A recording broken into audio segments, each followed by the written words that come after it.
Hey, welcome back to Common Sense OT Security, where we discuss OT security concepts, experiences, viewpoints through the lens of common sense, which often is very refreshing and such a deviation from many other commentary that you see on the social media. Today, we talk about OT asset discovery, which is the foundational activity when you want to build out an OT asset inventory. And as everybody knows, an OT asset inventory is the foundation for anything else in OT security. Without an OT asset inventory, you're completely lost, and everything that you do, no matter if it is threat detection or if it's, I don't know, vulnerability management, it's just a waste of time. And today's episode is triggered by another article by Dale Peterson on LinkedIn. Just recently, he delivered part 2 of a part, I think it's a 2-part series. So that's from a couple of days ago. Excuse me. And Dale focuses on OT asset inventory and how to produce one, focusing on the discovery piece. And he has an interesting take in his perspective. He says, well, finally, the market is realizing that passive discovery isn't good enough, and active is also needed. So the resolution of this issue would be to use a combination of passive and active discovery. And in my opinion, unfortunately, I have to say, Dale got it really wrong. Sorry, Dale, because of 2 reasons. So first, passive will never yield a useful asset inventory, and I'll tell you why in a second. And second, Dale missed another technology that we believe will become, or already is, very important in the OT asset discovery game. And that it's not active, it's not passive, it's a third way. And we will get back to that in a couple of minutes.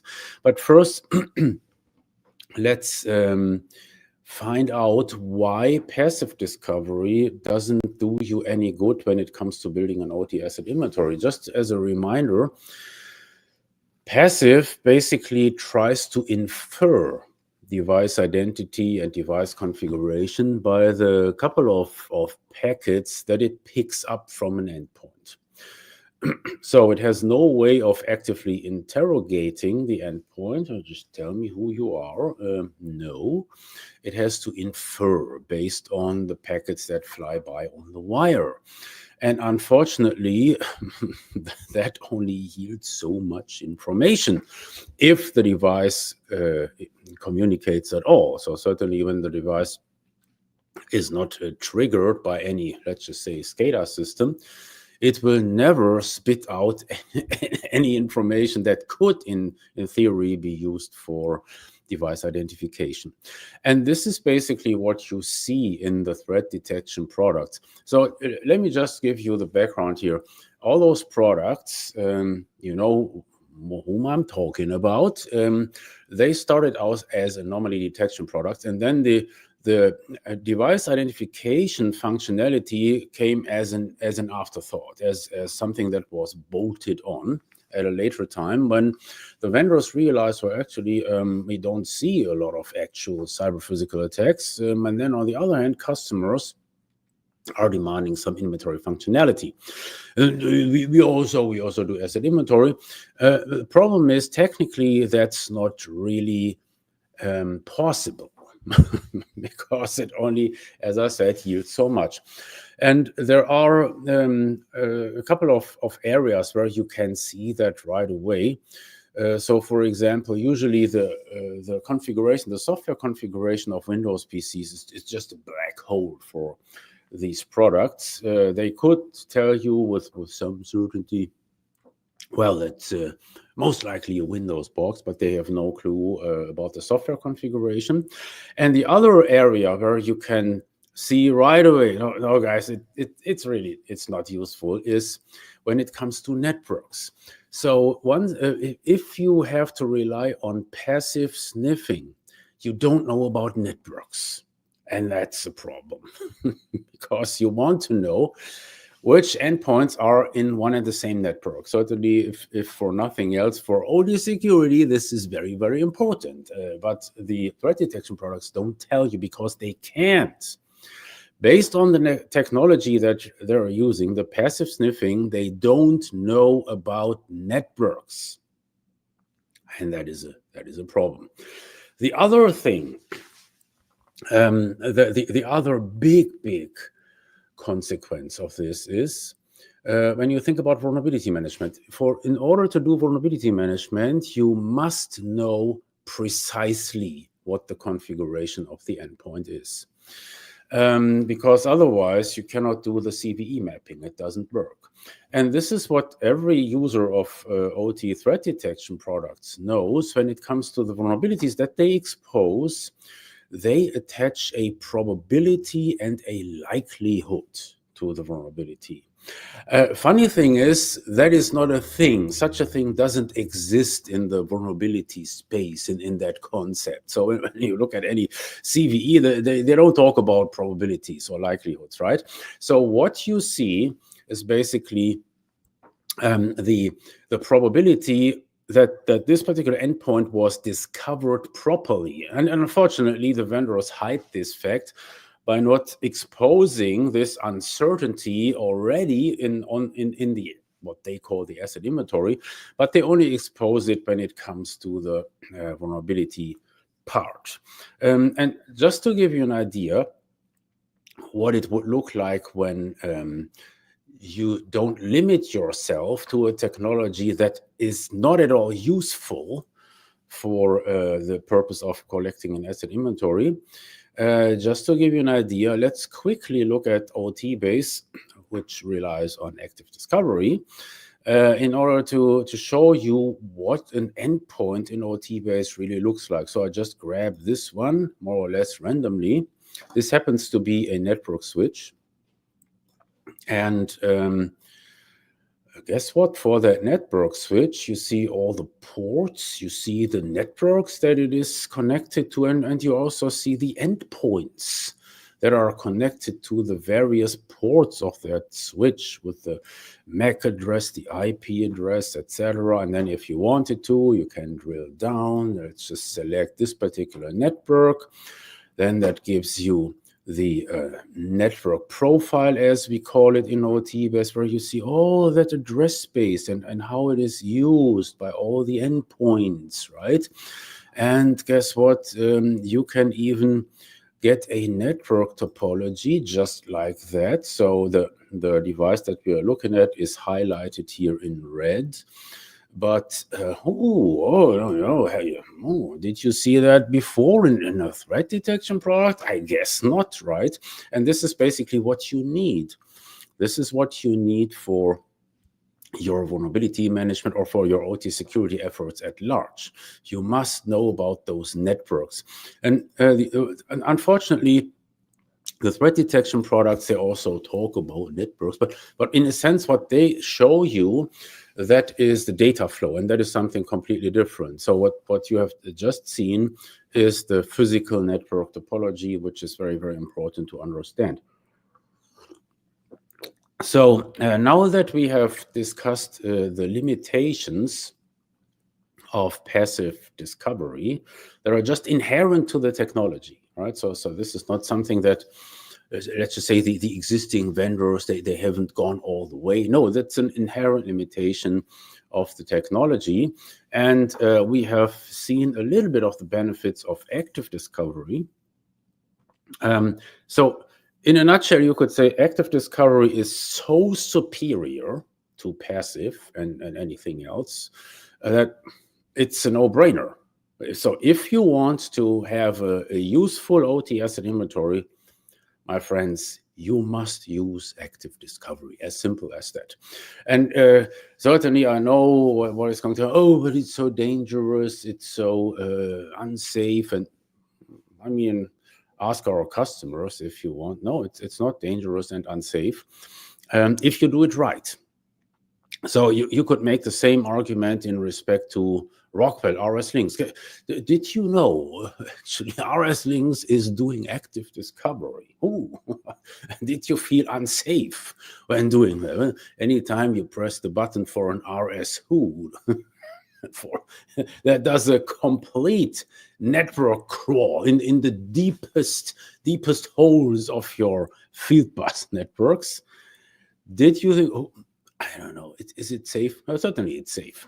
And the funny thing is, if you would do the same operation using OT-based discovery and you check it out on Wireshark, you wouldn't see a difference.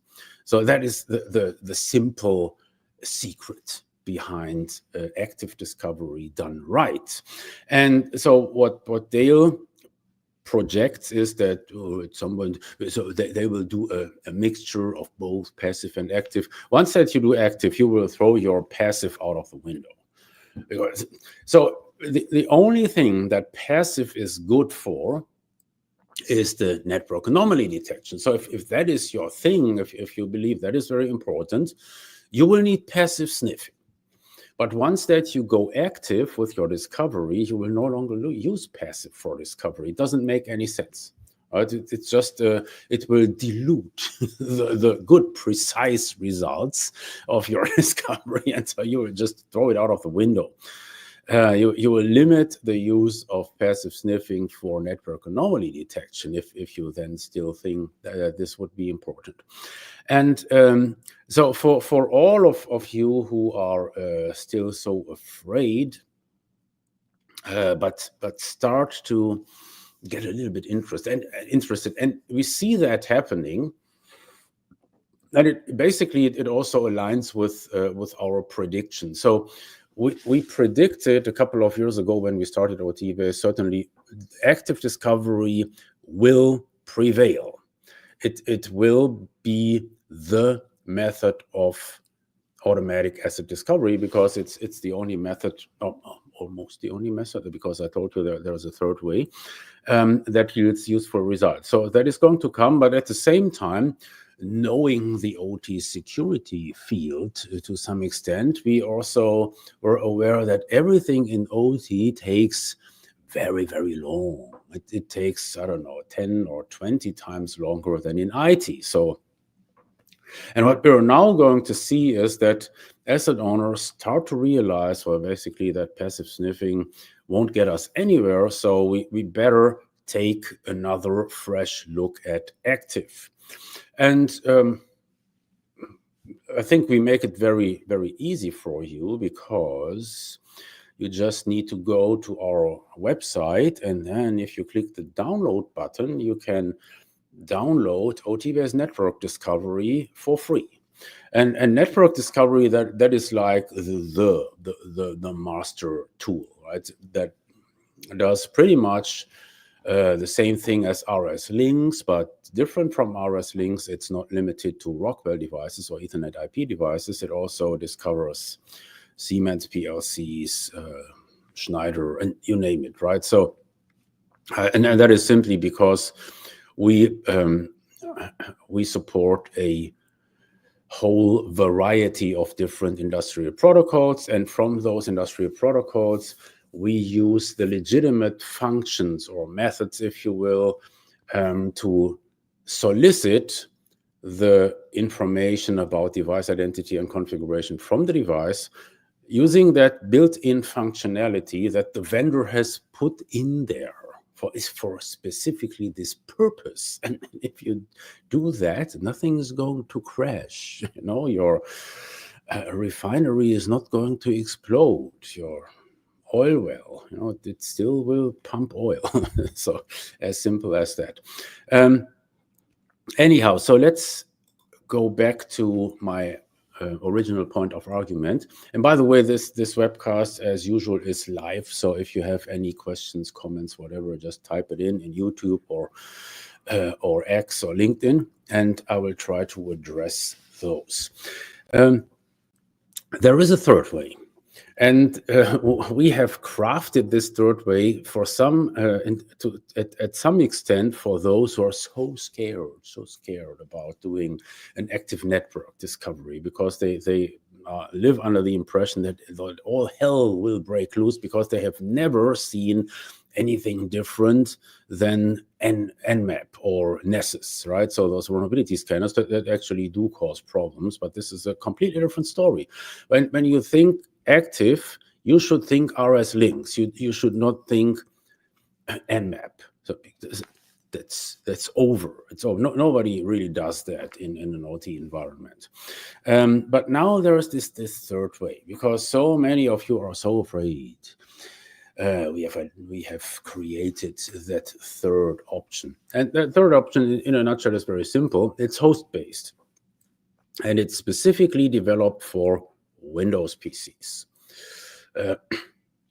Or for Linux, for that matter. So for computers. And why is that important? Let me make that argument. So let's just assume you're still in that camp that says, oh, no, we don't want to use active network discovery. It's too dangerous. Or even if I think, well, I'm already convinced, I'm sold, but my boss is not sold. So he says that's a no. Okay, got you. But how about this? What if you could still discover the configuration of your computers at a very high granularity without that network discovery? How about that? I think that should be appealing for a couple of reasons. Because if you take that risk-based approach that you always hear about, it would lead you to the insight, well, which endpoints are most at risk? The computers, the Windows boxes. Why? Because in the present landscape, what you should be worried about most is ransomware. Ransomware, my friends, does not target your RTUs or your drives, your actuators, your sensors. No, ransomware targets computers. And I could even carry the argument further. Let's just say ransomware, you think, oh, we got that in the bag. But what about those high consequence possible cyber physical attacks that would ultimately change the ladder logic or whatever? And so really nasty process manipulations, malicious process manipulations. And guess what? We end up at the same culprit, because every cyber physical attack also needs a Windows box as a staging server, my friends. You see, we're coming full circle. We're getting back to the Windows boxes.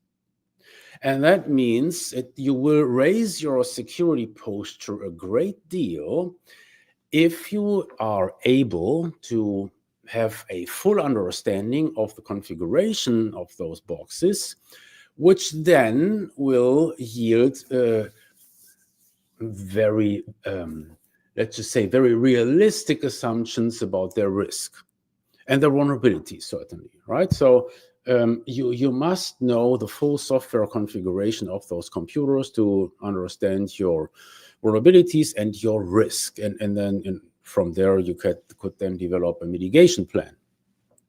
So that makes so much sense for multiple reasons.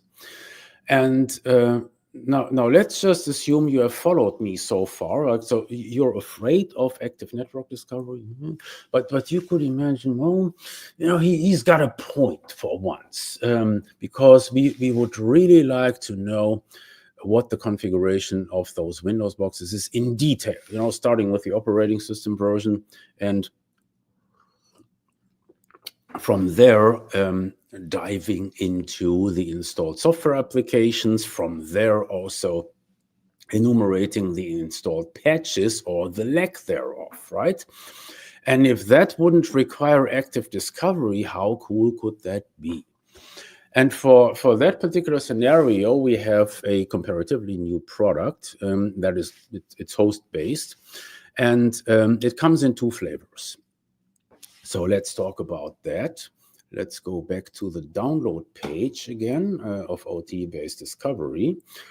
and scroll a little bit down. Guess what? There is this OT-based discovery agent for Windows. And let me just quickly show you what that looks like. So that's an agent. And before you freak out, hear me out, because for those freaking out, I have an alternative. Yes. So I have something else in the back pocket. So hear me out. The major thing is to understand, okay, there's a third way, and it's host-based. And this is what you will get. This is all the information that you will get when you run the OT-based discovery agent for Windows or for Linux. And it's going to present you a wealth of information that is absolutely vital for your OT security efforts. And just as an example, here you in the lower right, you see the data flow for that device. As you can see, oh, heavy internet surfing. You don't want to see that in an OT environment. But maybe more important for those who are dealing with vulnerability management is this upper right table here that exposes the installed software applications.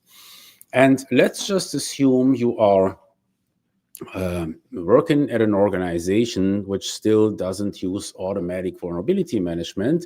Then you might be tasked with, well, browse those CISA advisories and whatnot, where you hear about new vulnerabilities in popular software products. And now it's your task to figure out if you are affected or not.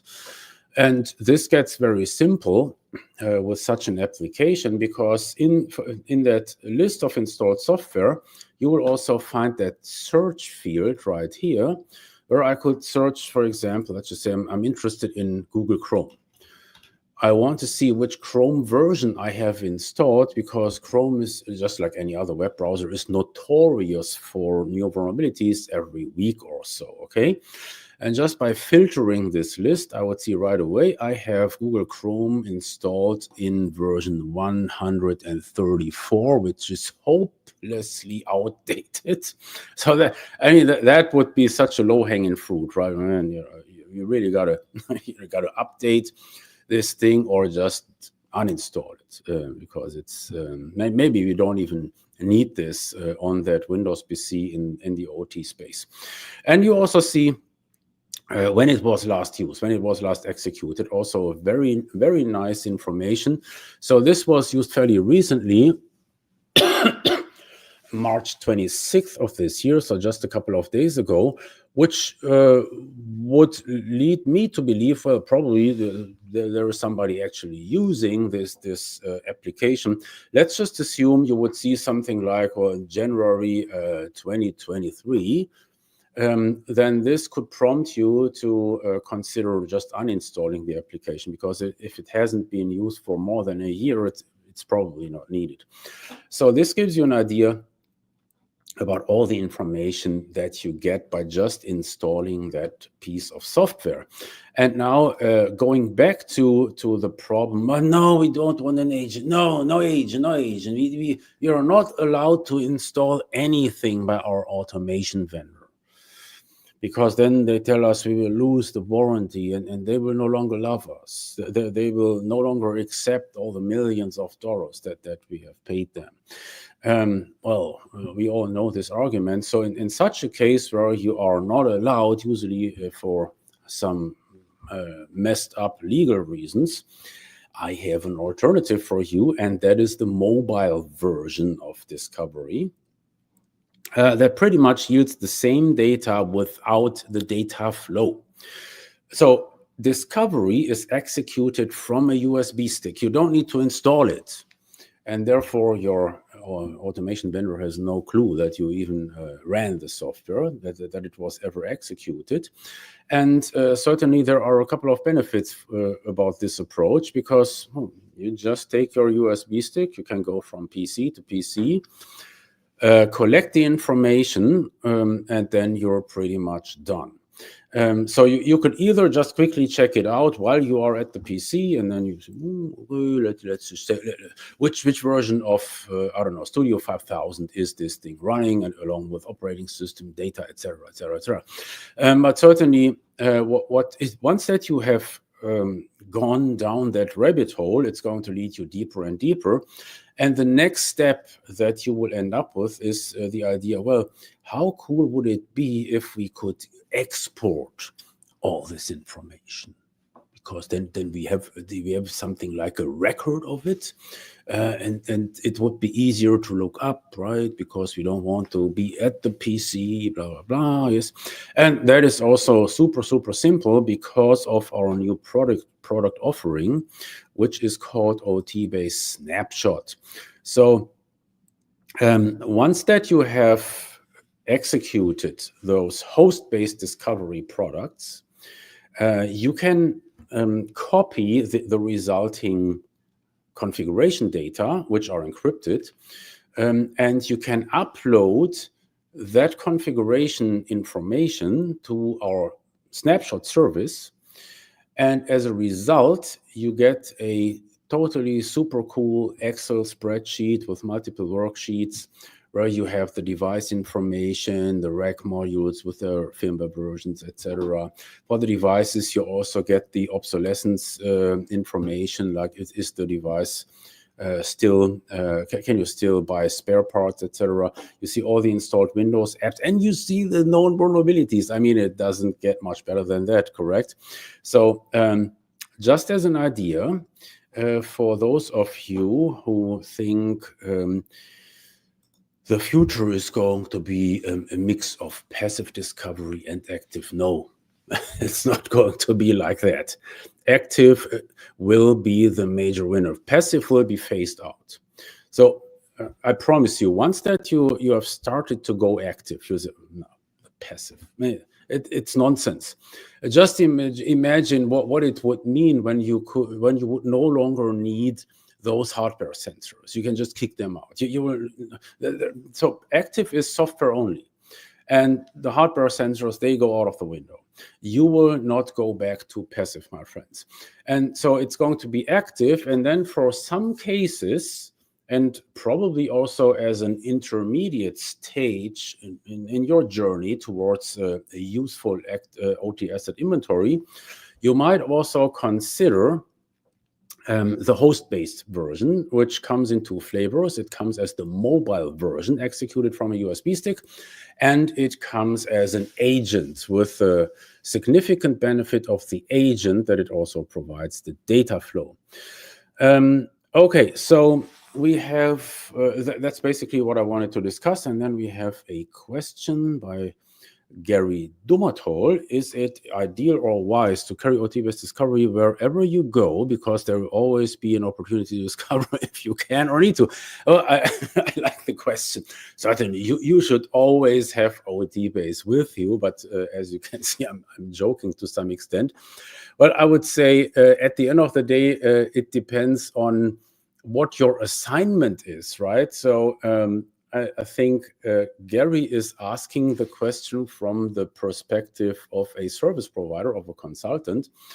And then it depends on your assignment. If the client says, well, discover whatever you want, what you can find, you might certainly do that, but don't forget that it always requires the specific permission of the owner of that box, okay, or of that network, right? So, and then if they are happy with that, well, certainly you just plug it in, and that is basically one aspect of it.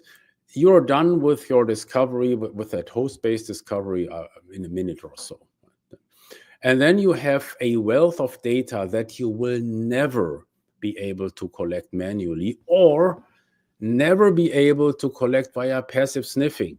It's the same story, right?